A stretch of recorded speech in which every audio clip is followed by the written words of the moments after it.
Welcome to LucyTWWE, my weekly review show where I bestow upon you my opinions that deserve a plaque of all things WWE. You're welcome. I'm Lucy T. Here are the top 5 happenings in the WWE this WWE week. Number 1, certified creep. Enzo Amore, the current Cruiserweight champion, has just been officially released by the WWE after rape allegations. Yikes. Yeah. Innocent until proven guilty.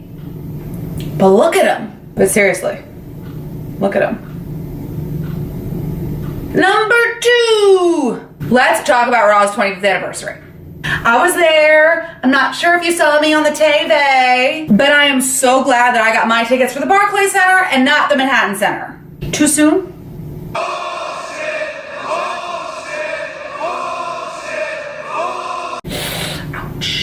That must have really sucked. I'm not gonna lie. But honestly, what do people expect? Barclays Center holds like more than 15,000 people, and the Manhattan Center is somewhere between 1,000 and 2,000. So obviously the big and relevant stuff for the storylines was all gonna happen at Barclays Center and not at the Manhattan Center.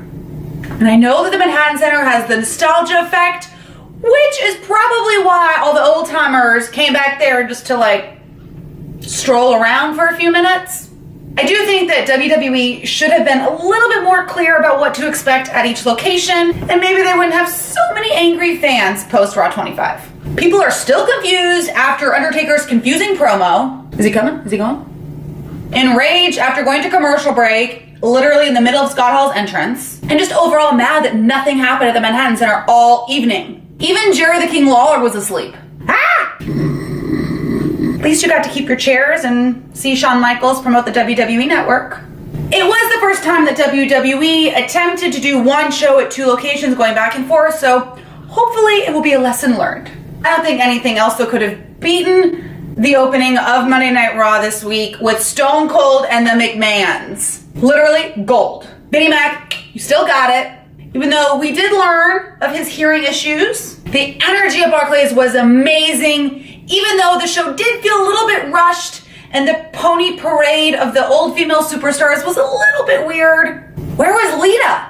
At the end of the show, Braun destroyed Kane and Brock Lesnar, whetting our appetite for the Universal title match this Sunday at the Royal Rumble. Number 3, speaking of title matches, see what I did there?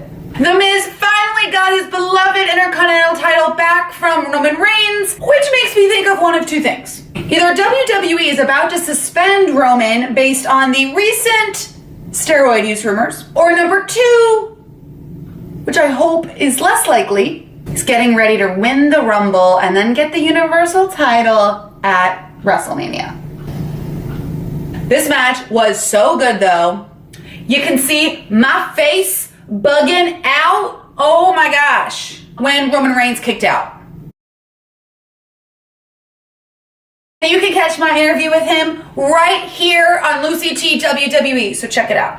Number 4, the match that AJ Styles built. So on SmackDown this week, AJ Styles had to eat his words and fulfill a little quip he made last week about, I could take on Sami Zayn in a singles match, beat him. Take on Kevin Owens in a singles match, beat him. Consecutively, no problem. So, of course, AJ Styles beat Kevin Owens very quickly. Thank you, Calf Crusher. And then Kevin Owens got hung around the round a little bit.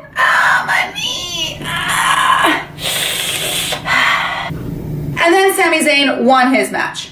I have to say though, I get why the WWE did this to whet our appetites for the handicap WWE Championship match at the Royal Rumble this Sunday. But honestly, I gotta say, this felt just like a bunch of fillers. I think that Raw has done a much better job of getting us excited and moist for the Universal title match with all these like teaser segments. Number 5. This week was the 2nd week of the Mixed Match Challenge on Facebook Watch, and we were blessed with Miz and Mizka, against Big E and Carmella. What a week for Miz though, eh? Not only did he win his Intercontinental title back, but he won week 2 of the Mixed Match Challenge and will be continuing on in the tournament with Asuka. I am liking the Mixed Match Challenge. I have to say, I think the WWE is doing a good job of making a little snackable show to watch leisurely. It's only about 20 minutes. There's usually also some good intro and outros with the other superstars from last week and from the week coming up. This week we had Lana and Rusev trash talking on the Facebook comments, and you even got a Facebook tutorial from digital media expert Michael Cole. Did anyone else love that? He was like showing everyone on his iPad. Who has an iPad anymore? How to scroll through the comments on Facebook and how to swipe through if you don't want to see the comments, and how to use the emojis / reactions instead of just liking it. The winner this week is so obvious, Monday Night Raw. Not only because my face is all over it, but also just, I mean, I really enjoyed it. I think people need to like chill out. A lot of people are like, oh, I don't like it. It was a waste of time. I get it if you're like pissed that you went to the Manhattan Center and spent a bunch of money for nothing. Totally get that.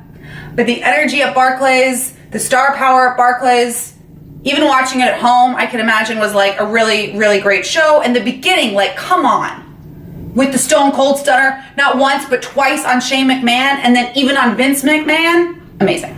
Sign of the week. This one has been in the news lately, and I think Corey Graves even referenced it. Roman and his fans eat Tide Pods. That's all we have time for this week. Thank you so much for tuning in. Don't forget to subscribe and follow me on Instagram and Twitter at LucyTWWE for even more updates, including next week I will be interviewing Lana and Natalya together here in New York City. So follow me on Instagram and Twitter for updates on how you can get tickets or tune in live.